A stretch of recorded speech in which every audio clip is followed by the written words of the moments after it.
Hey friends, welcome to this week's book review on Outliers, a book by Malcom Gladwell. Now this book is on success, but it's not a typical book as you would expect it. Unlike most books that talk about being productive, having better habits, building good habits, making more time, being more intentional with your time use, this book investigates success and doesn't just look at it as something that comes as a product of hard work, but really something that maybe has other factors that determine or even improve or decrease your chances of success. And it does so by looking at 9 different stories and looking at 9 different in 9 chapters, looks at different factors of success, some of them being cultural legacies, so where you're from, others being how much hard work did you put in, something that we can control, or when and where were you born, and how much and what access to different opportunities did you have at which age. And so these kind of different factors, they found, do play an important role in success. And while everyone who did achieve success did work hard, they also had the rare opportunities that really shaped and allowed them to become successful. So one of the effects, or one of the topics mentioned, is known as the Matthew effect, after a quote. And it talks about how little advantages early on can translate into bigger advantages, which then become bigger advantages and more. So one of them was the Canada National Hockey League. Now, this was just the example used. Of course, this can be found in many other competitive areas such as education, etc., all over the world. But this example focused on the cutoff date to determine a batch of hockey players, to determine who really has the material to become a pro player and who doesn't, as they say. And what they found was that the cutoff date was in January, and there were a disproportionately high number of people who were born in January, February, and March. Now, the reason for this is that the people who are born in January have a distinct advantage over people who are born in, say, November or December. Even though they are in the same group and are judged same, the people born in January have the advantage of having about 10 months more playing time than those born in November.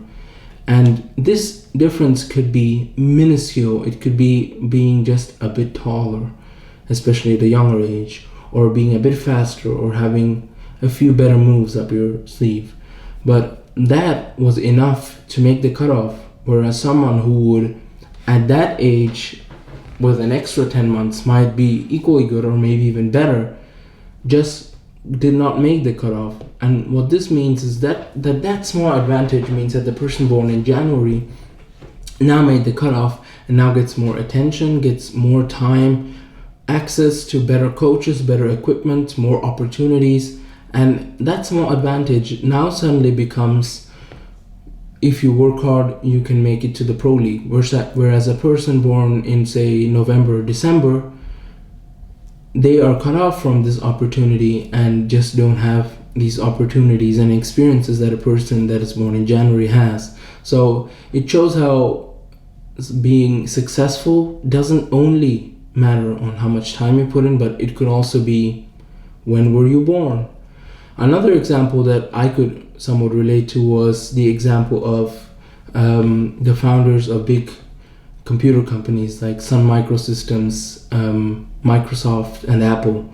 So the founders, as most of you know, Bill Gates, Steve Jobs, they were all born between 1953 and 1958, and all of them had access to not only computers at the age of 18 to 20, but they also had access to expertise and opportunities to learn about these for hours and hours a day. And the fact that the founders of 3 major computer companies out of not that many were born within that time range and had those opportunities means that someone who was born, say, 10 years earlier or 10 years later just did not have that advantage. And that could be, as we see, the difference between founding Microsoft or Apple versus not. And these are things that we can control, that are just beyond our control. And so the message of this book overall seems to be that success isn't just putting in a lot of hard work. Don't get me wrong, you have to put in a lot of hard work. Actually, a rule they mentioned was the 10,000 hour rule that I'm sure many of you know and have heard of. The fact that you have to put in approximately 10,000 hours of work before you can really become good at a field, become a master. And they found that many professionals, be it in music, the arts, programming, law, etc., all of them seem to have hit this magical number before they really started to shine and evolve. But the overall message is that there are many factors that we just can't control, like our families and cultural legacies. The book shows that where your great-grandparents and grandparents and parents were born, worked, and what access to opportunities they had is a major determinant of your success and can greatly improve or decrease your odds. But despite all of this, I did find some quotes in this book that I liked. And while I do recommend you read this book, because despite this kind of focus on something that we can't apply in our everyday, it is an interesting read into how our society at large works and how we view success and how our perception of success should be changed. I think there are some interesting takeaways. One of my favorite quotes from this book is, "To build a better world, we need to replace the patchwork of lucky breaks and arbitrary advantages that today determine success with a society that provides opportunities for all. If every field and profession had a flowering of talent for everyone, the world could be so much richer than the world we have settled for." And this might be something that is applicable to, say, somebody who's working in education reform, but it's still something interesting to think about what is success? Is success really just hard work? It's obviously not.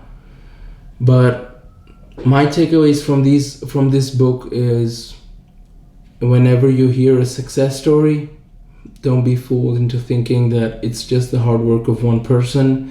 There is very most likely a lot of cultural legacy, opportunities, and other coincidental factors that really improve the odds of this person's success. And that is my review on Outliers. Again, I think this book, while not applicable to our daily lives, it is an interesting read. I did have a lot of fun reading it, and I do recommend that you read it. You can find the book on Amazon or wherever you get your books. That's it for this week. Have a nice week and see you soon.